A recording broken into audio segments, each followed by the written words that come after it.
మోంతా తుఫాను వేగం కంటే ఎక్కువ వేగంగా స్పందించిన చంద్రబాబు నాయుడు గారి ప్రభుత్వాన్ని అందరూ ప్రశంసిస్తూ ఉంటే ఆఖరికి జరిగిన నష్టాన్ని ఎస్టిమేషన్లు వేయటంలో కానివ్వండి, కేంద్ర కమిటీని రాష్ట్రానికి రప్పించి నష్టాన్ని బేరీజు వేయించడంలో కానివ్వండి, ప్రజలకి సమస్యలు ఎదురు కాకుండా తుఫాను మూలంగా యంత్రాంగాన్ని, అధికార యంత్రాంగాన్ని, పార్టీ యంత్రాంగాన్ని సమన్వయపరిచి తుఫాను సమయంలో కూడా క్షేత్రస్థాయిలో ఉంచి మొత్తం యంత్రాంగాన్ని నడిపించిన చంద్రబాబు నాయుడు గారి తీరుని భేష్ అని అందరూ ప్రశ్నిస్తూ ఉన్నారు. ఆఖరికి కేంద్ర మాజీ కార్యదర్శి సుభాష్ చంద్ర గార్గ్ వారు ఏమన్నారో ఒక్కసారి ఆలోచిస్తే చంద్రబాబు నాయుడు గారి పరిపాలన ఏమిటో, ఆయన విజన్ ఏమిటో ఒకసారి అర్థమవుతుందని చెప్పేసి మనం చేస్తా ఉన్నాను. రాష్ట్ర ప్రయోజనాల విషయంలో రాజీ పడని వ్యక్తి శ్రీ చంద్రబాబు నాయుడు గారు. పెట్టుబడులు, ఉపాధి విషయాల్లో ఒక విజన్తో ముందుకు వెళ్ళే వ్యక్తి చంద్రబాబు నాయుడు గారిని ప్రశంసించారంటే వారి విజన్ ఏమిటో, వారి పనితీరు ఏమిటో ప్రజలందరూ కూడా ఆలోచించాలని చెప్పేసి మనం చేస్తా ఉన్నాను. వైఎస్ఆర్సీపీ ప్రభుత్వం విధ్వంసమే ఒక విజన్గా ముందుకు వెళ్తే, ఈరోజు చంద్రబాబు నాయుడు గారి నాయకత్వంలోని కూటమి ప్రభుత్వం రాష్ట్ర భవిష్యత్తు, ఉద్యోగాల కల్పన, అభివృద్ధి విజన్గా ముందుకెళ్తుందని చెప్పేసి నేను ఈ సందర్భంగా తెలియజేస్తా ఉన్నాను. నేను మరి దేశమంతా ఈ రాష్ట్రంలో జరుగుతున్న అభివృద్ధి గురించి, పెట్టుబడుల గురించి ఆలోచన చేస్తూ ఉంటే పులివెందుల శాసనసభ్యులు గారికి మానసిక పరిస్థితిలో తేడా వచ్చి ఆయన ఇష్టం వచ్చేట్టు మాట్లాడటం చాలా ఆశ్చర్యకరంగా, జిగుప్సాకరంగా ఉందని చెప్పేసి నేను భావిస్తా ఉన్నాను. ఆయన ఇంకా ఒక ఇల్యూజన్లో ఉన్నట్టున్నారు. ఏదో చేసేసాను, అసలు నా ప్రభుత్వమే చేసేసింది, ఆ 5 సంవత్సరాలనే అభివృద్ధి జరిగింది, మొత్తం క్రెడిట్ అంతా నాదే, ఆ క్రెడిట్ని చంద్రబాబు నాయుడు గారు దోచేస్తున్నారు అని చెప్పటం అసలు అది నవ్వాలా లేకపోతే ఆయన అమాయకత్వానికి బాధపడాలా అర్థం కాని పరిస్థితి ఉందని చెప్పేసి నేను భావిస్తున్నాను. సరే, ఆయన క్రెడిట్ గురించి మాట్లాడే ముందు అసలు జగన్మోహన్ రెడ్డి గారు మీరు ఇంత గొప్పగా పరిపాలన చేస్తే 151 సీట్ల నుంచి 11 సీట్లకి ఈ రాష్ట్ర ప్రజలను మిమ్మల్ని ఎందుకు పంపించారని చెప్పేసి ఏ రోజన్నా సరే మీరు రివ్యూ చేసుకున్నారా అని చెప్పేసి నేను అడుగుతా ఉన్నాను. మీరు చేయలేదు కాబట్టే, మీరు మోసాలు చేశారు కాబట్టే, మీరు విధ్వంసం చేశారు కాబట్టే ప్రజలందరూ కూడా మీకు మరి తగిన శిక్ష వేశారనే విషయాన్ని మీరు గుర్తించాలని చెప్పేసి మనం చేస్తాను. అన్నీ కూడా నేనే చేశాను చెప్తున్న జగన్మోహన్ రెడ్డి గారు సమాధానం చెప్పాలి. నాడు నేడులో నేను స్కూల్స్ అంతా కూడా కార్పొరేట్ స్కూల్స్కి ధీటుగా ఏర్పాటు చేశాను, అభివృద్ధి చేశానని చెప్తున్న జగన్మోహన్ రెడ్డి గారు, మీరు 38,000 స్కూల్స్ని దాదాపు 16-17 కోట్ల రూపాయలతో ఎస్టిమేషన్ వేసి అభివృద్ధి చేయాలని చెప్పేసి ఆలోచన చేశారు. సరే, ఆ స్కూల్స్లో టీచర్లు ఉన్నారా లేరా, పిల్లలకి బోధన విధానాలు కానివ్వండి, బోధనకి కావాల్సిన వసతులు కానివ్వండి ఏమున్నాయో అవన్నీ ఆలోచించుకోకుండా ఇన్ఫ్రాస్ట్రక్చర్ పేరు మీద 16-17 కోట్ల ఎస్టిమేషన్ వేసి మీరు ఖర్చు పెట్టింది 5-6 కోట్లే కాదా జగన్మోహన్ రెడ్డి గారు అని చెప్పేసి నేను ప్రశ్నిస్తామన్నా. మీరు క్రెడిట్ అని చెప్పుకుంటున్న మీరు ఎన్నికల్లో అమ్మఒడి ద్వారా ప్రతి పిల్లవాడిని చదివిస్తానని చెప్పేసి చెప్పిన మీరు అధికారంలోకి వచ్చిన తర్వాత తల్లులను మోసం చేసి కేవలం ఇంటికి ఒక్కళ్ళకే ఇస్తానని చెప్పేసి ఎగ్గొట్టిన విషయం వాస్తవా కాదా అని చెప్పేసి ఒక్కసారి సూటిగా సమాధానం చెప్పాలని కూడా నేను కోరుతా ఉన్నాను. మరి చంద్రబాబు నాయుడు గారు, లోకేష్ గారు సూపర్ 6 పథకాల ద్వారా కానివ్వండి, ఎన్నికల మేనిఫెస్టో ద్వారా కానివ్వండి, లేకపోతే ఎన్నికల సభలో కానివ్వండి, ప్రతి పిల్లవాడిని చదివించే బాధ్యత నాదని చెప్పేసి చెప్పిన చంద్రబాబు నాయుడు గారు, లోకేష్ గారు ఈరోజు ఇంట్లో ఎంతమంది పిల్లలుంటే అంతమందికి మరి తల్లికి వందనం ఇస్తున్న విషయం వాస్తవా? మీకు తెలుసా తెలీదా జగన్మోహన్ రెడ్డి గారు అని చెప్పేసి అడుగుతా ఉన్నాను. ఈరోజు 67 లక్షల మంది విద్యార్థులకు ఇంటర్మీడియట్ చదివే వరకు, 1 నుంచి ఇంటర్మీడియట్ చదివే వరకు దాదాపు 10,090 కోట్ల రూపాయలని ఖర్చు పెట్టి చేస్తున్న విషయం మీకు తెలీదా అని చెప్పేసి నేను అడుగుతా ఉన్నాను. నేను మరి అక్కడికి ఏదో మీరు ఒక్కళ్ళే భోజనం పెట్టినట్టు రండి, ఇప్పుడైనా మీ వైఎస్ఆర్సీపీ నాయకులు కానీ కార్యకర్తలు కానీ పంపిస్తే వారిని తీసుకెళ్ళి ఏ స్కూల్లో కావాలంటే ఆ స్కూల్లో భోజనం పెట్టిస్తాం. మేము కూడా మీతో పాటు కలిసి తింటాం. ఏంటో మీ బాధ ఏంటో, మీ కడుపు మంట ఏంటో చెప్తే, క్షేత్రంలోనే చెప్తే అర్థమవుతుందని చెప్పేసి కూడా నేను సందర్భంగా తెలియజేస్తాను. ఎంత నిస్సిగ్గంటే మీరిచ్చే చిక్కీల్లో, మీరిచ్చే కోడిగుడ్లలో దాదాపు 200 కోట్ల అవినీతి జరిగినట్లు చాలా స్పష్టమైన ఆధారాలు కనపడుతున్నాయి. దానికి సిగ్గుపడాలని చెప్పేసి కూడా నేను మనవి చేస్తాను. ఈరోజు నిన్న ఒక మీటింగ్ పెట్టి అందరికీ ఏదో అబద్ధాలు, గోబెల్స్ కూడా సిగ్గుపడే విధంగా మీరు అబద్ధాలు చెప్తున్నారు జగన్మోహన్ రెడ్డి గారు. మీరు రైతులకి ఏదో చేశారని చెప్తున్నారు రైతు భరోసా కేంద్రాల ద్వారా. ఏం చేశారు మీరు రైతు భరోసా కేంద్రాల్లో? మీరు రైతులకి పనిముట్లు ఎగ్గొట్టారు, ట్రాక్టర్లకి లోన్లు అటువంటివన్నీ కూడా ఎగ్గొట్టారు, డ్రిప్ ఇరిగేషన్ ఎగ్గొట్టారు. ఆఖరికి కౌలు రైతులు నమోదు చేసి ఆదుకోవాల్సిన ప్రభుత్వం ఆ నమోదులో కూడా కౌలు రైతుల్ని మోసం చేసిన విషయం వాస్తవం కాదని చెప్పేసి అడుగుతా ఉన్నాను నేను. మీరు కౌలు రైతులు కేవలం 1,43,000 మందికి కార్డులు ఇస్తే మేము CCRC కార్డులు 9.5 లక్షల మందికి ఇచ్చిన విషయం వాస్తవం కాదని చెప్పేసి అడుగుతా ఉన్నాను నేను. మీరు 1,43,000 మందికి ఇవ్వటం మూలంగా వాళ్ళు మీరిచ్చిన రైతు భరోసా ఏదైతే ఉందో 14,000 ఇస్తానని చెప్పేసి కేవలం 7,500 ఇచ్చి చేతులు కడుక్కున్న విషయం వాస్తవం కాదా? ఇది మోసం కాదా, లేకపోతే ఇది క్రెడిట్ అనుకుంటున్నారా? ప్రజలు అర్థం చేసుకోవాలని చెప్పేసి మనం చేస్తాను. ఈ ప్రభుత్వం దాదాపు 9.5 లక్షల మందికి CCRC కార్డులు ఇవ్వటమే కాకుండా వారికి 20,000 రూపాయలు 2 విడతల్లో అన్నదాత సుఖీభవ కార్యక్రమాన్ని కూడా అందించే కార్యక్రమం చేస్తున్నామని చెప్పేసి కూడా నేను ఈ సందర్భంగా తెలియజేస్తా ఉన్నాను.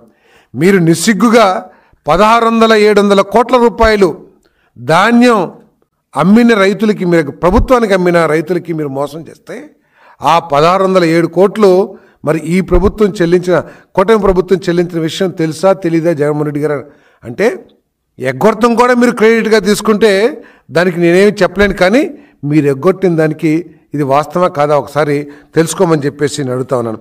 ఇండస్ట్రీస్ కూడా ఆఖరికి క్రెడిట్ చోరీ అంటున్నారు. ఏమండి, ఎన్నో దశాబ్దాల నుంచి NTR హెల్త్ యూనివర్సిటీ ఉంటే దాని పేరు మార్చేసి ఆ స్టూడెంట్ని గందరగోళం చేసిన విషయం, అది క్రెడిట్ చోరీ అంటారు జగన్మోహన్ రెడ్డి గారు అని చెప్పేసి నేను ఈ సందర్భంగా తెలియజేస్తా ఉన్నాను. ఇప్పటికైనా సరే మీరు ఇటువంటి ఇల్యూజన్లోంచి బయటకు వచ్చి నిజంగా ప్రజల సమస్యలుంటే మీరు తెలియజేయండి. ఈ ప్రభుత్వం తప్పకుండా స్పందించడానికి ఈరోజు మోంతా తుఫాన్లో నష్టపోయిన ఎవరైనా సరే సోషల్ ఆడిట్ పెట్టి ఇగో నాకు నష్టపరిహారం అందే విధంగా ఎన్యూమరేషన్ జరగలేదు అని అంటే వెంటనే స్పందించే విధానాన్ని ప్రభుత్వం అమలు చేస్తుందని చెప్పేసి కూడా నేను ఈ సందర్భంగా నేను తెలియజేస్తాను. బహుశా ప్రజలందరూ అదేవిధంగా మేధావులు అందరూ ప్రశంసలు కురిపిస్తుంటే తట్టుకోలేక మీరు ఈ విధంగా మాట్లాడుతున్నారు అని చెప్పేసి నేను భావిస్తా ఉన్నాను. నేను మరి ఈ ఇండస్ట్రియలైజేషన్ విషయంలో అసలు దాదాపు ఆశ్చర్యకరంగా 40 లక్షల మందికి ఉద్యోగ అవకాశాలు కల్పించారని చెప్తున్నారు. సరే, ఆ ఫిగర్ ఒక బూటకం, భ్రమ అని చెప్పేసి ప్రజలందరూ కూడా అర్థం చేసుకున్నారు. కానీ జగన్మోహన్ రెడ్డి గారు మీరు ఆలోచించాల్సింది ఏంటంటే, మీరు ఇంజనీరింగ్ చదివిన గ్రాడ్యుయేట్లకి పోస్ట్ గ్రాడ్యుయేషన్ చేసిన యువకులకి కేవలం 5,000 రూపాయలు చెల్లించే వాలంటీర్ ఉద్యోగాలతో మీరు సంబరపడిపోతున్నారంటే ఈ రాష్ట్రంలో యువకుల పట్ల మీకున్న భావన ఏమిటో, వారి భవిష్యత్తు పట్ల మీకున్న విజన్ ఏమిటో అర్థమవుతుందని చెప్పేసి కూడా నేను ఈ సందర్భంగా తెలియజేస్తా ఉన్నాను. మీరు క్రెడిట్ అంటున్నారు కదా, నేను అడుగుతున్నాను జగన్మోహన్ రెడ్డి గారు లేదా వైఎస్ఆర్సీపీ నాయకుల్ని, అయ్యా మీ జిల్లాలో, మీ సొంత జిల్లాలో స్టీల్ ప్లాంట్ పెడతానని చెప్పేసి శంకుస్థాపన చేశారు. కనీసం ఒక 1%, 2% అన్న దాంట్లో ప్రోగ్రెస్ వచ్చిందా? దాంట్లో నిర్మాణాలు కానివ్వండి, ఎటువంటి చర్యలైనా చేపట్టారని చెప్పేసి అడుగుతా ఉన్నాను. మీ స్వంత జిల్లాలోనే వేలాది మందికి ఉపాధి కల్పించే ఒక స్టీల్ పరిశ్రమకి శంకుస్థాపన చేసి వాళ్ళు పరిశ్రమను పెట్టలేదంటే, కనీసం 2% కూడా పని జరిగిందా లేదా అని చూడలేదంటే మీ క్రెడిట్ ఏమిటో ఈ రాష్ట్ర ప్రజలందరూ కూడా అర్థం చేసుకున్నారని చెప్పేసి మనం చేస్తాం. కనీసం ఆ ఇండస్ట్రీకి శంకుస్థాపన అయితే 2 సార్లు చేశారనుకుంటాను నాకు తెలిసి. అదే ఒకటే స్టీల్ ప్లాంట్కి 2 సార్లు శంకుస్థాపన చేసిన క్రెడిట్ కూడా మీదే అని చెప్పేసి నేను మనం చేస్తాను నేను. కానీ కనీసం ఫ్యాక్టరీ పెట్టాలంటే దానికి భూమి కావాలి. ఫస్ట్ భూమి అలాట్ చేయాలనే విషయాన్ని కూడా విస్మరించి 1 ఎకరాన్నన్నా మీరు ఎలకేషన్ చేశారని చెప్పేసి అడుగుతా ఉన్నాను. నేను జగన్మోహన్ రెడ్డి గారిని ప్రశ్నిస్తూ ఉన్నాను, పరిశ్రమలు రావాలంటే ఏం చేయాలి అసలు? మీరు ఆ లైన్లో ఏదైనా పని చేశారా? ఏదైనా పాలసీస్ తీసుకొచ్చారా? ఆ పాలసీస్ ద్వారా ఎవరినైనా మరి ఆహ్వానించి, లేదు మీరు స్వయంగా మీరు కానీ, మీ ఐటీ మినిస్టర్ కానీ, మీ పరిశ్రమ శాఖ మంత్రి కానీ, ఏ ఇండస్ట్రియలిస్ట్నైనా సరే, ఏ కార్పొరేట్నైనా సరే వెళ్ళి మా రాష్ట్రానికి రండి అని చెప్పేసి ఆహ్వానించి, ఇదిగో మా పాలసీలో మీకు అనుకూలంగా ఉంటుంది, ఇదిగో మా దగ్గర స్కిల్స్ ఉన్న యువత ఇంతమంది ఉన్నారు అని చెప్పి ఏ రోజన్నా సరే ప్రయత్నం చేశారని చెప్పేసి అడుగుతా ఉన్నా నేను. ఇంకేమన్నా మాట్లాడితే మీ ఐటీ మినిస్టర్ గారేమో కోడిగుడ్డు కథ చెప్పారు, మీరేమో ఈరోజు విత్తనాల కథ చెప్తున్నారు. విత్తనాలు వేస్తేనే రాదు, మరి ఆ విత్తనం వేసావా లేదనేది ఇక్కడ సమస్య అని చెప్పేసి అడుగుతా ఉన్నాను నేను. ఏ ఒక్క పాలసీనైనా సరే కేంద్ర ప్రభుత్వం నొప్పించి పాలసీలు మారుస్తాం కానివ్వండి, లేదా మీ రాష్ట్ర ప్రభుత్వం కొత్త పాలసీలు చేసి, ఇగో ఇండస్ట్రీ ప్రపంచానికి ఇదిగో మా దగ్గర బ్రహ్మాండమైన పాలసీలు ఉన్నాయి, మీకు అనుకూలంగా మేము చేస్తాము, మా యువకులకి ఉద్యోగాలు కల్పించే దిశలో భాగంగా ఈ పాలసీస్ని ఏర్పాటు చేసాము, మా దగ్గర యువకులు ఉన్నారని చెప్పేసి ఏ రోజన్నా సరే మీరు ప్రశ్నించారని చెప్పేసి మన ప్రయత్నం చేస్తారని చెప్పేసి అడుగుతున్నాను. ఈరోజు చంద్రబాబు నాయుడు గారు కానివ్వండి, లోకేష్ గారు కానివ్వండి, ఏ విధంగా కాళ్ళకి బలపం కట్టుకుని ఏ విధంగా ప్రపంచమంతా పర్యటిస్తున్నారో ఒకసారి ఆలోచన చేయండి. వాళ్ళేమి హాలిడే ట్రిప్స్కి వాళ్ళంతా వెళ్ళింది ఆయా దేశాల్లో ఉన్న ప్రముఖ పారిశ్రామికవేత్తల్ని, ప్రముఖ ఇండస్ట్రియల్ హౌజెస్ని, ఇదిగో మా పాలసీ, ఇదిగో మా ఇండస్ట్రియల్ పాలసీ, ఇదిగో మా గ్రీన్ ఎనర్జీ పాలసీ, ఇదిగో మా టూరిజం పాలసీ, ఇదిగో మా ఐటీ పాలసీ, ఇదిగో మా ఎలక్ట్రానిక్ కాంపోనెంట్స్ పాలసీ అని చెప్పేసి పాలసీలన్నింటినీ కూడా వారు ముందుంచి మీరు రండి, మీకు కావాల్సింది ఏర్పాటు చేస్తారని చెప్పేసి వారందరినీ ఆహ్వానించి కన్విన్స్ చేసి ప్రాజెక్టులు తీసుకొస్తున్నారు జగన్మోహన్ రెడ్డి గారు. ఏదో మీలాగా 4 గోడల మధ్యలో కూర్చుండి, లేదా మీరేదో శంకుస్థాపన చేసి మేమేదో చేస్తున్నామని అబద్ధాలు చెప్తే కాదు అని చెప్పేసి కూడా జగన్మోహన్ రెడ్డి గారికి నేను తెలియజేస్తాను. మరి మీరు మాట్లాడితే ఈరోజు గూగుల్ ఆఖరికి పక్క రాష్ట్రాలు కూడా కుళ్ళుకుంటున్నాయి. దానికోసం ఆంధ్రప్రదేశ్కి వచ్చినందుకు రకరకాల బురదలుతానికి ప్రయత్నం చేస్తున్నారు. మిగతా రాష్ట్రాలన్నీ గూగుల్ ఆంధ్రప్రదేశ్కి వెళ్తానికి కారణం ఏంటి అని చెప్పేసి ఆలోచన చేస్తున్నారు. మరి మీరు అదానీ మేమే తీసుకొచ్చామంటున్నారు. చెప్పండి ఒకసారి, మీ వాళ్ళు ఎవరైనా సరే చర్చకు వస్తే అదానీ ఎప్పుడు విత్తనం పడిందో, లేకపోతే అదానీ ప్రపోజల్ ఏ రోజు ఏ ప్రభుత్వంలో ప్రారంభమైందో చర్చకు సిద్ధం అని చెప్పేసి మనం చేస్తాం. నేను మీరు కనీసం మౌలిక వసతులు ఏర్పాటు చేస్తాం కానీ, కావాల్సిన పాలసీలో మార్పులు చేర్పులు చేయటం కానీ మీరు ఫెయిల్ అయ్యారు. నేను అడుగుతా ఉన్నాను, గూగుల్ ఈరోజు వస్తుంటే మీకంతా కంపించిపోయి, లేకపోతే ఏదో ద్వేషం పెట్టుకుని విషయం చెబుతున్నారే, గూగుల్ని ఏ ఒక్కరోజైనా సరే గూగుల్ యాజమాన్యంతో కానీ, లేదా గూగుల్లో ఉన్నతాధికారులతో కానీ సంప్రదించి మీరు మా రాష్ట్రానికి రండి, మేము అన్నీ ఏర్పాటు చేస్తామని చెప్పేసి ఏ రోజైనా సంప్రదించారా జగన్మోహన్ రెడ్డి గారు అని చెప్పేసి నేను అడుగుతా ఉన్నాను. మరి ఈరోజు లోకేష్ గారు సింగపూర్ అనేక సార్లు వెళ్ళి, అమెరికా అనేక సార్లు వెళ్ళి, బాంబే వెళ్ళి, గూగులే కాకుండా ఆర్సిలరీ మిట్టల్, లేదు టాటా కన్సల్టెన్సీ, లేదు కాగ్నిజెంట్, వీరందరినీ కూడా చర్చించి మన రాష్ట్రంలో ఉన్న వసతులు కానివ్వండి, మన రాష్ట్రంలో ఉన్న పాజిటివ్ పాయింట్స్ కానివ్వండి, వాళ్ళకి అవకాశాలు కానివ్వండి, అన్నింటినీ చర్చించి వాళ్ళని కన్విన్స్ చేసి రాష్ట్రానికి తీసుకొస్తున్నారు జగన్మోహన్ రెడ్డి గారు. మీ క్రెడిట్ కొట్టేయాల్సిన అవసరం లేదు, ఆ క్రెడిట్ మాకు వద్దని కూడా మేము చాలా స్పష్టంగా తెలియజేస్తున్నాం. మీ క్రెడిట్ని మీరే జాగ్రత్తగా ఉంచుకోండి, అదే క్రెడిట్తో ప్రజలకు వెళ్ళండి, కానీ ఇటువంటి అబద్ధాలు చెప్పొద్దని చెప్పేసి మనం చేస్తాం. మరి ఈరోజు మొత్తం ఆటోమొబైల్ ఇండస్ట్రీ అంతా కూడా ఈవీ అంటున్నారు. ఈవీకి ఒక పాలసీ తీసుకొచ్చాం. మీరు ఎప్పుడైనటువంటి ఆలోచన చేశారా? ఈరోజు ప్రీమియర్ ఎనర్జీస్ లాంటి ఒక ఫేమస్ ఇండస్ట్రీని, ప్రఖ్యాత పరిశ్రమని 1700 కోట్ల రూపాయలతో ఇక్కడ స్థాపించే బ్యాటరీస్ తయారు చేయడానికి, లేకపోతే ఎనర్జీస్కి సంబంధించిన దాన్ని తీసుకొచ్చాం. Solar banks, batteries, storage batteries, plates, మన ప్రీమియర్ ఎనర్జీస్. మీరు ఎప్పుడైనా సరే ఈ రాష్ట్రంలో ఈ రెన్యూవబుల్ ఎనర్జీకి అపారమైన అవకాశాలు ఉన్నాయని ఆలోచన చేశారా? రాష్ట్రం అదే, సూర్యుడు, ప్రజలు వారే, వనరులు అవే. కానీ మీరు ఏ రోజైనా సరే ఇంత పెద్ద ఎత్తున రెన్యూవబుల్ ఎనర్జీస్కి అవకాశం ఉందని చెప్పేసి ఆలోచన చేశారని చెప్పేసి అడుగుతా ఉన్నాను.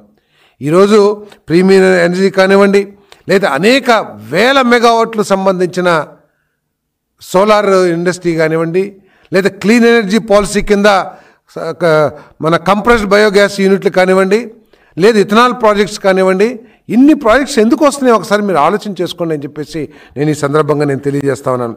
మరి ఈరోజు కేవలం అదేవిధంగా నాయుడుపేట సెజ్లో 4GWతో టాప్కాన్ సెల్ పెద్ద ఇండస్ట్రీ రాబోతూ ఉంది.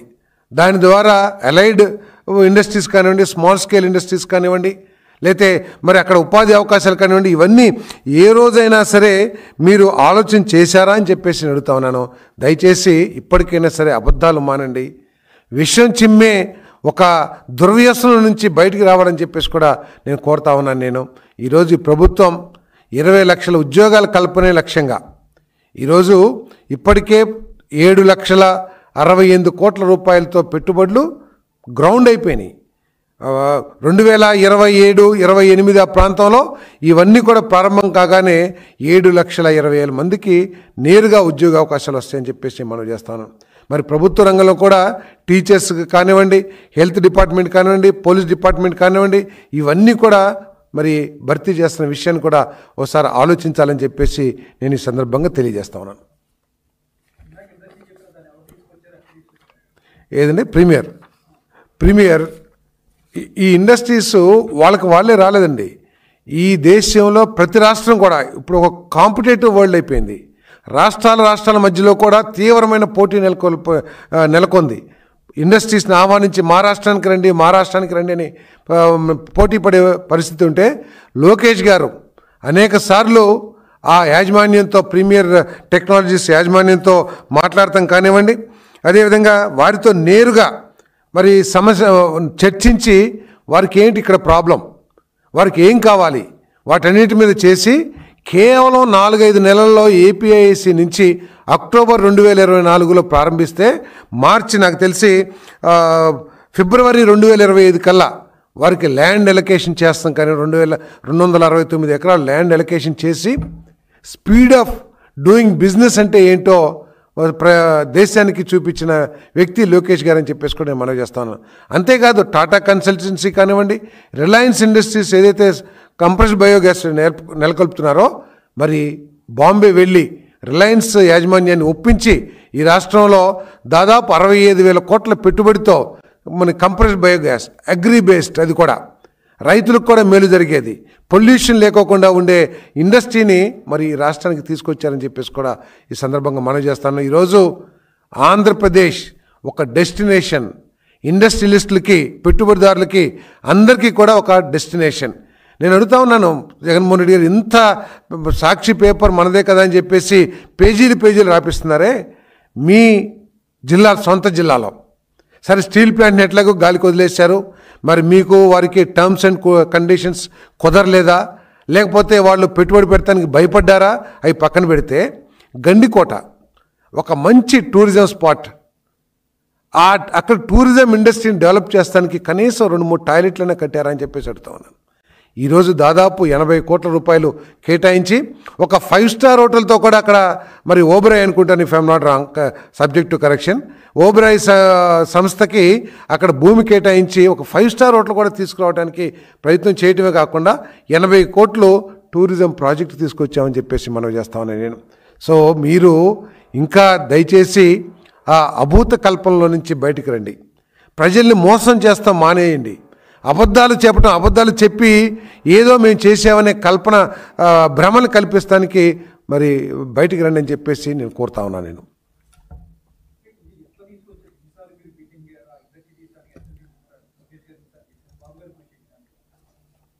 ఈరోజు మనందరం కూడా చూస్తున్నాం. మనం మొన్ననే ఇటీవల చూసాం. లోకేష్ గారు అమెరికా వెళ్ళనియండి, లోకేష్ గారు ఆస్ట్రేలియా వెళ్ళనియండి, లేదు బాబు గారు వేరే మన దుబాయ్ వెళ్ళనివ్వండి, ఎక్కడికి వెళ్ళినా సరే అక్కడ పెద్ద పెద్ద ఇండస్ట్రీస్తో చర్చించి, అనేక దఫాలు చర్చించి, వారికి ప్రభుత్వం నుంచి అన్ని సానుకూలమైన వారి పెట్టుబడికి కావాల్సిన సానుకూల పరిస్థితుల్ని సృష్టించి ఈరోజు పెట్టుబడులు తీసుకొచ్చారని చెప్పేసి మనం చేస్తాం. అంతేగాని మీ క్రెడిట్ కాదని చెప్పేసి మనం చేస్తాను. మీ క్రెడిట్ అంటున్నారు కదా, అదానికి మీరే ఇచ్చారంటున్నారు కదా. 5 సంవత్సరాల కాలంలో అదానీ డేటా సెంటర్ని ఎందుకు నెలకొల్పలేదు? మీతో 2020లో ఏదైతే మీరు చెప్పుకుంటున్నారో 2020లో మీరు ఏదో సంతకం చేశారని, మరి 2020 తర్వాత హైదరాబాద్లో ఒక డేటా సెంటర్ని ఏర్పాటు చేసిన విషయం మీకు ఎప్పుడైనా తెలిసిందా? ఒకవేళ అక్కడ ఏర్పాటు చేస్తుంటే మీరు అదానితో మాట్లాడి మా రాష్ట్రంలో రండి, మీకు ఏంటి సమస్య అని చెప్పేసి ఎప్పుడన్నా సరే దాని మీద చర్చించడానికి కానివ్వండి, రివ్యూ చేయటం కానీ మీరు ప్రయత్నం చేశారని చెప్పేసి చెప్తున్నాను. ఈ ఫ్యాక్టరీలు, ఈ ఇండస్ట్రీస్, ఈ పెట్టుబడులన్నీ కూడా లోకేష్ గారు, అదేవిధంగా చంద్రబాబు నాయుడు గారు అనేక దఫాలు మరి విదేశీ పర్యటనలు చేయనియండి, లేతే ఆ ఇండస్ట్రీస్ల దగ్గరికి వెళ్ళి స్వయంగా వెళ్ళి వారిని రిక్వెస్ట్ చేసి వారితో చర్చించి ఈ ప్రభుత్వంలో ఉన్న పాలసీస్ గురించి వారికి అవగాహన కల్పించి మరి వారిని ఆహ్వానించారు. ఇదంతా ఏంటంటే చంద్రబాబు నాయుడు గారి నాయకత్వం పట్ల, రాబోయే యువ నాయకత్వం పట్ల నమ్మకంతో ఈరోజు పెట్టుబడిదారులందరూ కూడా ఈ రాష్ట్రానికి వస్తున్నారని చెప్పేసి నేను మనవి చేస్తాను. ఇది మీ క్రెడిట్ కాదని చెప్పేసి కూడా నేను ఈ సందర్భంగా తెలియజేస్తా ఉన్నాను.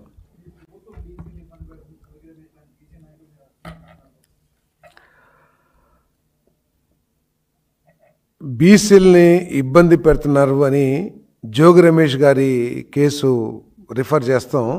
బలహీన వర్గాల్ని అవమానించారని చెప్పేసి నేను భావిస్తా ఉన్నాను.